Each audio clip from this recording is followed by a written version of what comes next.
네, 코로나19 사태가 장기화되면서 불안감을 넘어서 스트레스와 우울감을 호소하는 시민들이 늘고 있습니다. 바이러스 방역 못지않게 이른바 심리 방역에도 신경 써야 한다는 지적이 나옵니다. 이종훈 대구시 정신건강복지센터장 나와 계십니다. 네, 센터장님 안녕하십니까? 네, 안녕하세요. 자, 시민들을 위해 24시간 전화 상담을 운영한다고 들었습니다. 네. 이 상담 건수가 얼마나 늘었습니까?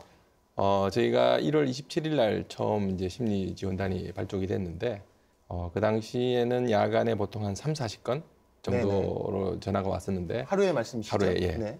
그런데 어제만 해도 한 2,000건 정도 전화 상담이 되는 거 보고 문자나 이런 여러 가지 그런 좀 간단하게 할 수 있는 방법도 한 15,000건에서 2만 건 정도 굉장히 많이 늘었다고 볼 수 있습니다. 상당히 많이 늘었군요. 예. 네. 주로 어떤 내용들이 많습니까? 주로 이제 그 전화가 잘 안 된다. 내가 이런 증상이 있는데 왜 연락이 안 되나 네. 뭐 그런 것도 있지만은 이 절차상의 문제. 저희가 막 방송에 많은 것들이 나오고 있지만은 내가 현재 이런 상태는 열이 나는데 어떻게 해야 되나. 그 절차를 이제 자기가 직접 당하면은 모르니까 이제 물어보려고 하는 그런 것들도 많고 그 외에 이제 뭐 불안감이라든지 두려움이라든지 뭐 기타 어떤 이런 문제들 그런 것들도 많이 있는 것 같고 최근에 이제 그 생활 시설로 이렇게 격리되고 하면서 다 이렇게 분리돼 가지고 아이는 아이대로 뭐 부모대로 이렇게 가는 게 네. 같이 안 되고 하다 보니까 그런 거에 대한 어떤 불안감이라든지 분리불안 뭐 이런 것들도 많이 있는 것 같아서 하여튼 다양한 얘기들을 많이 하고 있는 것 같습니다. 네, 잘 알겠습니다. 자, 서울대 보건대학원의 설문조사를 보니까요. 60% 정도가 코로나19로 일상이 정지됐다고 느낀다 이렇게 답했단 네. 말이에요. 대구 영북 시도민들은 더 심할 거 아닙니까? 다들 안 그러십니까? 네, 제가 저도 봐도 그렇습니다. 100%라고 네. 생각하는데 네. 아마 그게 이제 표현하시는 분들이 60% 정도 되는 거고 많은 사람이 당연히 이제 그걸 느끼게 되는 거고 사실 이 전염병이라는 게 발생이 되면은 당연히 불안해지고 그것을 두려워하는 게 왜냐하면 그래야지 저희가 보호가 되니까 저희가 이제 불안이 없으면은 못 살잖아요, 그죠? 네네. 불안이 당연한 건 그런 현상이고 정상적인 그런 반응이라고 생각하고 그러면서 이제 조금 더 시간이 지나가면 이제 사람들이 이제 경계심이 좀 많아지죠. 누가 기침만 해도 저거 그거 아닌가 싶어서 막 피하게 그렇습니다. 되고 네. 그러다가 어느 정도 시간이 더 지나가면 이제 무기력해지는 내가 어떻게 할 수 없구나 하는 그런 무기력감에도 빠지게 돼서 하여튼 그런 다양한 여러 가지 현상들이 생길 수 있다고 볼 수 있겠습니다. 네. 자가 격리된 분 외에도 이제는 뭐 집 밖으로 아예 나오려고 하지 않으시려는 분들이 많으시거든요. 그렇죠. 계속 집 안에 계시다 보니까 뭐 작은 다툼도 일어나고요. 네. 어떤 마음가짐이 좀 필요하겠습니까? 저희가 이제 그렇게 저도 한 하루 이틀 있어 보니까 굉장히 힘들던데 네.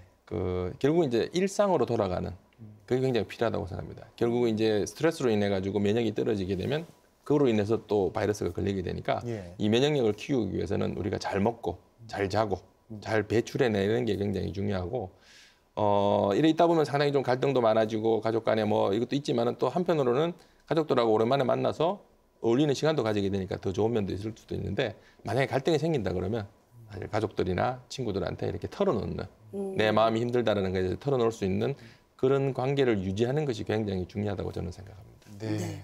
또 확진되신 분들의 심리 상태도 좀 걱정이 되거든요. 그렇죠. 이분들 탓만은 아니지 않습니까? 네, 그렇죠. 확진된 분들 이제 저희들이 통화해 보면은 주로 자책감이 네. 많으신 것 같은데 사실 본인이 일부러 그런 건 아니기 때문에 그렇죠. 그렇게 생각하실 건 아닌 것 같고 그다음에 이제 더 힘든 거는 이 병이 갑자기 이렇게 뭐 어떻게 된다 하고 이런 얘기들을 자꾸 하니까 그게 대한 불안감, 내 병이 과연 앞으로 어떻게 진행이 돼서 어떻게 될까에 대한 그런 어떤 불확실, 즉 우리 모두가 다 이제 경험하고 있는 게 이제 불확실성에 대한 두려움이 굉장히 큰 것 같습니다. 그렇습니다. 그래서 그거는 사실 어떻게 할 수 있는 방법은 아니니까 잘 견디는 게 중요하다고 생각합니다. 예, 말씀하신 대로 끝이 지금 안 보이니까요. 시민들이 더 불안해 하시는 것 같은데 마지막으로 좀 이런 방법으로 좀 견디시면 낫다. 뭐 좀 조언을 해주신다면 어떤 말씀 해주시죠? 혹시라도 이런 증상들이 좀 심해지거나 오래 간다 그러면 저희 통합심리지원단으로 연락 주시면은 1577-0199로 전화 주시면 제가 도와드리도록 하겠습니다. 독서를 하는 것도 좀 괜찮은 방법인가요? 좋죠. 독서하고 일기 쓰고 이런 걸 해가지고 자기 스스로 이제 마음을 한번 돌아보는 거죠. 굉장히 중요하다고 생각합니다. 네. 네, 오늘 말씀 고맙습니다. 예, 감사합니다.